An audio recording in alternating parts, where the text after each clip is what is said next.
चला यार, ये सब तो अरे बाप रे, हमार कमर।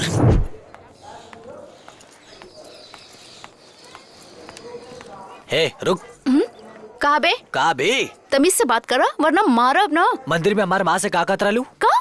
तोहार माँ? तका तोहार माँ? और ये तोहार बगल में रहले ऊ? हमार पापा रहले। और फिर हमके देख के सीटी काहे बजैला तू? तू बजैलू तो हम बजैले, बात बराबर हो गई। और हाथ हिला के कुछ दिखावत रहला ऊ? अरे का सोचत रहा? तू खूबसूरत बाड़ू, ऐसा झूठ बोलत रहने। हम खूबसूरत बानी का? अच्छा पहले पागल, हटो पागल।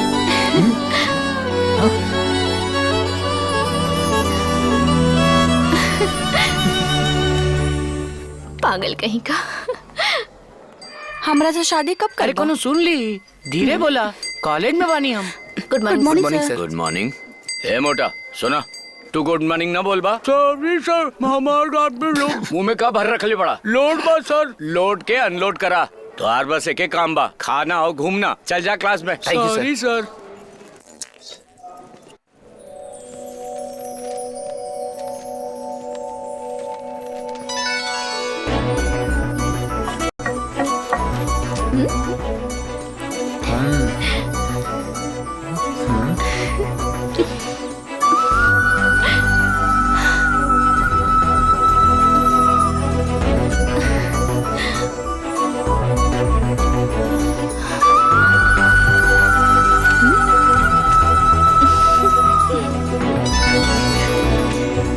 गुड मॉर्निंग सर।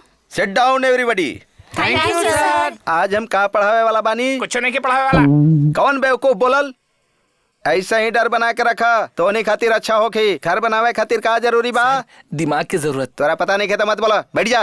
पूंजी की जरूरत होखेला। तो फिर ईट सीमेंट कंकड़ चाहिए ना सर। इस सही बात बा। पहले जगह खरीदा, अच्छा जगह खरीदे खातिर। अरे बाप रे, हम तो भुला गए जानी। अपन एसआरएम प्रोमोटर्स में खरीदे के पड़ी। अब देखिया, वो अपन पहचान के दुकान बता के ओइजा से सामान खरीदे खातिर कही। सुना भाई, ईंट कंकड़ सीमेंट ये सब खरीदे के होखे तो शिवा हार्डवेयर हमरा घर के पीछे बा। हर जगह बस कमीशन के ही चले। हमरो से 1000 रुपए कमीशन ले ले भाई। ये क्या करत बड़ा? अगर पढ़ाई नहीं के करे के तो बाहर निकल जा। शैतानी मत करा। हाँ, हमारे लिखे पढ़े वाली डायरी कहाँ गई? डायरी ना मिलल तो ना पढ़ाई हम। आज के पढ़ाई खत्म। ये तो बहुत शैतानी कर रहा बारे। ठीक बा, ये लोग के संभालत बानी। ये बतावा, 800 स्क्वायर फुट में मकान बनावे खातिर कौन कौन चीज के जरूरत पड़ेला बतावा? सर, हमार मकान किराए के बा सर।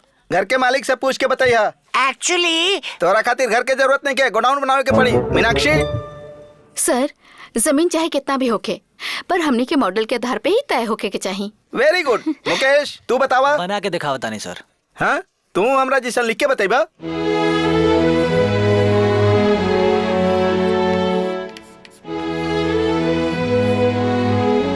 हाँ, तू तो घर बना देला। एक कुछ ना खरीदी, हमार तक कमीशन भी गई। दोस्त लोग, आज के तारीख में कितना भी कम कीमत लगावल जाए तो लगभग 12 लाख से कम में मकान ना बन सकेला। ये डिजाइन 800 स्क्वायर फुट के लिए बनावल गइल बा। इतना डिटेल तो हमरो डायरी में नहीं खे। कहीं स्पेशल क्लास तो नहीं खेले रहल? तो ये टोटल 12 लाख होता। ये एक मकान खड़ा करे के कीमत है। एमएन भी अगर कम इस्तेमाल करल जाओ तो बिल्डिंग के क्वालिटी कम होई। मकान बनावल हर केहू का ख्वाब होला। उ लोगन के इच्छा के जानल और वैसे ही डिजाइन बना के देहल उ लोगन के खुशी और हमनी के गौरव है।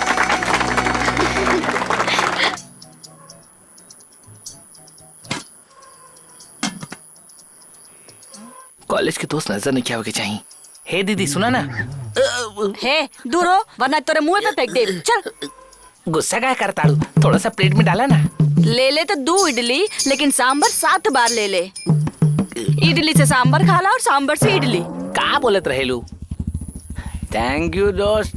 काल भी यही जगह उतारे बा। कहताड़े पूरा गांव में लाइट कटल रहेला, लेकिन एजा रहेला काहे ना रही? काहे से कि एजा चांद खुद बा। हम एजा रोज यही से आवेनी। ए ठीक से खावा ना। ए सॉरी सॉरी सॉरी सॉरी ना भाई, कान के नीचे दुखो बेवड़ा। ए चला आजा, शुरू हो जा। ये उठाई नहीं प्लेट और इडली देना। तो पैसा दे हम। हाँ ई ले। खाली इडली सांबर कौन तार बाप दी? अरे दीदी थोड़ी चटनी दी है। हाँ इतना सा सांबर और दा। हमके मटन ए खाए अपन तो के मटन बा। छील रहल बाड़े। ए तू लोग के हमार कदरे नहीं के, हम बहुत बड़ा कोने में आदमी चुपचाप बानी। जाके खो। हाँ? कहीं भी हाथ रख देला बेवड़ा। मस्त बा यार। ए कौवा देख ना कैसन बा। ए थोड़ा खा ला। ए बुरा मत मानी। हाँ बुरा मत मानी। हाँ हम किंग बानी हम किंग। हाँ फ्री के इडली भी खाने के दे। अरे यार तू का घूर रहल बा। इला तू भी खाला। अब हिंजन खइले उ का रहे? दिमाग मत खावा। इडली दाना दाना ई लो। सांबर ई भइल ना बात। ए हो गइल बस। का भइल तोरा के? रोज काहे बड़ा? ई भगवान ना सहन होला कर परेशानी। यही शर्ट पहन के काल हम कॉलेज में ठाट दिखाए पैसा हम सोच ले रानी। कहाँ मुसीबत परी टकला बेवड़ा हमार शर्ट खराब कर देला। एक इडली भी खाए न दिला ऊपर से रो रहल बड़ा। तू का देख रहल बड़ा? आगे जैसे चल जो। आई बाद में चला यार जिंदगी।